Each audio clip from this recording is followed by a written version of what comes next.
I'm going to show you another method to factoring trinomials.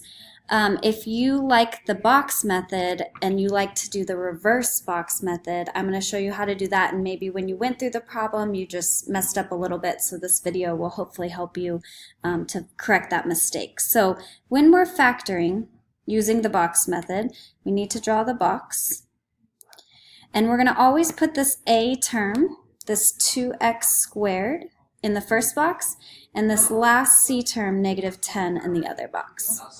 Now to fill these boxes, I know that the middle has to have an x, but I have to find a term that multiplies to a times c, so multiplies to negative 20, and adds to the middle term of negative 1. Okay, so I'm adding to negative 1, and I am multiplying to negative 20. So I'll give you a second to think about what those would be. You could always make a list, 1 and 20, 2 and 10.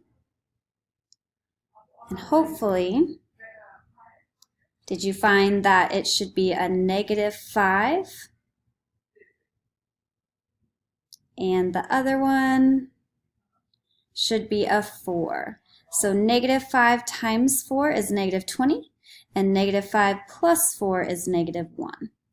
So with that, I'm going to, now I'm going to take these boxes, and going row and column, I'm going to look at the factors. So what do 2x squared and 4x have in common? What are the greatest common factors? So one thing I can divide out is a 2 and an x.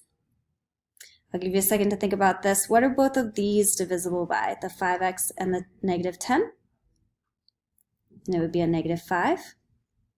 Now let's go with the rows. So what is common? What can be divided out of here? It would really only be an x, a 1x. And then out of the second row, this is divisible by a 2. So there's my factors. 2x minus 5, I got that from right here, and then x plus 2. Now, you could always double check. I could re-box method this out. I could multiply it, foiling or box method, and hopefully it would get me back to that. Or I could plug it in my calculator under graph, and I'll show you this real quick. You can always check your answers. So I'm going to go to a new document, new graph, add a calculator, add a graph.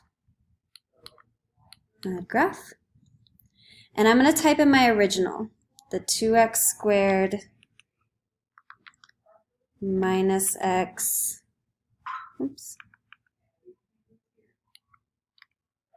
minus 10, and graph that. Okay, it should come up with a quadratic function. Pressing tab, I can check my answer. I could check A, B, C, D if I'm given multiple choice. I can just type in the factors, 2x minus 5, and my other one, x plus 2.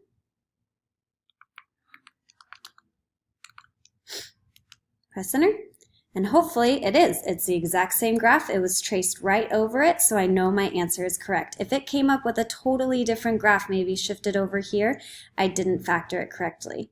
So try that method again. Remember, it's the box method. You're putting your first term here, your last term here, and then finding those values that fit here and using the greatest common factor to take out your different pieces.